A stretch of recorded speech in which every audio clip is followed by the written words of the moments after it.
Kumusta mga kasalitsi? Ang bansang Japan ang lugar kung saan matatagpuan ang mga kakaiba at nakakagulat ng mga bagay, kung saan ang mga ito ay sadyang makabago at talagang bibigla sa lahat ng makakakita. Kaya mula sa kakaibang bahay sa ibabaw ng mga puno hanggang sa robot na nang-aamoy ng ating mga paa, ay ito ang 10 bagay na matatagpuan lamang sa bansang Japan. Kaya kung handa ka ng malaman ng mga ito ay simulan na natin. Number 10, Tea Tree House. Alam mo ba na mayroong kakaibang bahay na matatagpuan sa bansang Japan na talaga namang naiiba sa lahat ng bahay sa buong mundo? Ito ay ang Tea Tree House, kung saan tila ba isa itong ordinaryong treehouse lamang. Ngunit dapat mong malaman na ang Tea Tree House ay itinayo sa ibabaw ng mga puno, hindi para maging tuluyan ng kahit na sino, kundi para maging lugar upang magkaroon ng matinong pag-uusap ang mga matatanda habang umiinom sila ng mga tsaa, dahil sa kahiligan ng mga taga-bansang Japan sa mga simple at hindi magarbong mga bagay, sadyang payak lamang ang itsura ng mga tea tree house na ayon sa mga eksperto ay simula pa noong 600 na siglo ang nakararaan, na hanggang sa kasalukuyan ay patuloy pa ding isinasagawa ng mga residente ng bansa.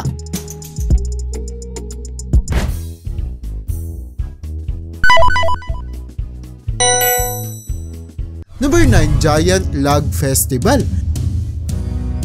Maniniwala ka bang sasabihin ko sa iyo na may sobrang mapanganib na fiesta na ginagawa sa bansang Japan na 1,200 taon nang paulit-ulit na nagaganap? Ito ay ang Giant Log Festival na kada 6 na taon ay isinasagawa sa syudad ng Nagano, kung saan sasakyan ng mga tao ang isang dambuhalang troso na kakatakin pababa sa isang bundok o burol at titignan kung sino ang makakasakay dito nang hindi nababagsak hanggang sa pagbaba nito. Sadyang mapanganib ang pista nito sa kadahilanang ang troso ay kadalasang umaabot sa bigat na 10 tonelada, kung kaya't kung sakali mang may madaganan nito ay mataas ang posibilidad na sila ay malagay sa peligro o mabalian pa ng mga buto, na talagang nagpapakita kung gaano na lamang kapanganib ang araw dapat ng kasiyahan na ito. Number 8, Karakuri Puppets. Hindi may tatanggi na ang bansang Japan ang lugar kung saan makikita ang mga nakamamanghang imbensyon at kagamitan, kung saan isa na rito ang Karakuri Puppets na mayroong hidden mechanisms, kung saan may mga lubid na nakakabit dito na kinokontrol ng mga tao sa tagong lugar upang magmistulang gumagalaw ng kusa ang makina. Ang mga nakamamanghang puppet ay ginagamit pa noong mga nakarang siglo upang pagsilbihan ng matanyag na mga guest ng tsaa at iba pang mga pagkain na talagang nagugustuhan ng marami at nagpapamangha sa lahat ng makakakita rito.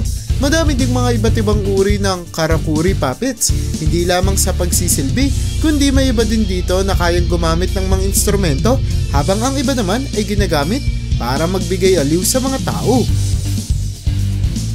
Number 7, KFC Christmas Dinner. Alam mo ba na sa tuwing sumasapit ang Pasko ay ang bansang Japan ang lugar kung saan mo matatagpuan ang pinakamadaming bumibili sa KFC? Ito ay dahil sa naging tradisyon na ng bansa ang pagbili ng KFC tuwing Pasko. Dulot na bago pa mag 1970 ay walang turkey sa Japan, kung kaya't nakagawian na nilang kumain ng manok bilang kanilang handa tuwing sumasapit ang Kapaskuhan. At dahil ang KFC ang pinakasikat na fast food sa kanilang bansa, ay talagang dinudumog ang mga establishmento na ito kapag patapos na ang bawat taon, kung kaya't ayon sa mga datos ay umaabot sa 4 na milyong mga pamilya ang bumibili sa KFC bilang kanilang handa tuwing Kapaskuhan, at kasalukuyan ng nakikita ito bilang isa sa kanilang kakaiba at nakakagulat na kultura. Number 6, Robot Hotel. Kung bibisita ka sa bansang Japan ay mainam na mabisita o kaya manuluyan ka sa hotel na ito sa syudad ng Nagasaki, kung saan kaysa mga taong manilbihan sa iyo ay napupuno ng robot ang buong establishmento, kung saan mula sa receptionist hanggang sa mga magdadala sa iyong mga gamit ay gagawin lahat ng mga robot. May dinosaur pa nga sa loob nito na nagsasalita ng lengguaheng Ingles para makausap ng mga turista, habang ang robot receptionist naman ay kayang gumamit ng madaming mga lengguwahe, kaya't kahit saan pa man nagmula ang mga bumibisita ay talagang kaya silang i-accommodate ng lugar. May mga tao pa rin namang employee ang robot hotel upang masolusyonan ng problema kung sakaling magloko ang mga robot. Ngunit ang majority ng mga staff sa hotel ay talagang binubuo ng mga robot na handang magbigay ng kanilang serbisyo sa kahit na sino. Number 5. Fruity bus stops. Talaga namang hindi na may tatanggi na ang bansang Japan ang isa sa pinakamalikhang bansa sa buong mundo, kung saan kaysa gawin nilang ordinaryong itsura lamang ang kanilang mga bus stop kung saan maghihintay ang mga pasahero para makasakay sa mga sasakyan, ay binigyan nila ang mga ito ng itsura na parang sa mga prutas para mas mapasaya ang mga tao at hindi sila agad mainip sa kahihintay. Hindi lamang mga pasahero ang natuwa sa malikhayang mga bus stops na ito, kundi pati na rin mga turista, kung saan ituturing na din ng mga lugar bilang isang tourist attraction ang ganitong mga uri ng bus stops na nagiging dahilan para madaming mga tao ang bumisita sa kanilang lugar. Number 4. Maingay na sahig. Madami sa atin ang ayaw na makakarinig ng langit-ngit sa sahig matapos natin itong tapakan o lakaran dahil sa ingay na ginagawa nito. Pero alam mo ba na sa bansang Japan ay hindi lamang pangkaraniwan ang ganitong mga sahig, kundi talagang gustong-gusto nilang mangyari.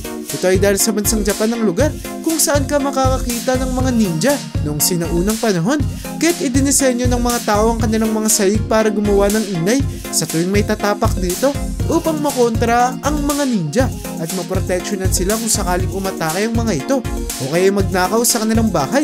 Kadalasang makikita ang ganitong maiingay na sahig sa bahay ng mga tanyid na tao upang agad na malaman ng mga gwardya kung may naglalakad sa kanilang mga pasilyo o mabigyan sila ng sapat na oras para makapaghanda kung sakaling mga ninja nga ang mga ito. Number 3. Transformer University. Alam mo ba na mayroong universidad sa bansang Japan kung saan lahat ng makakakita rito ay talagang nagugulat at namamangha?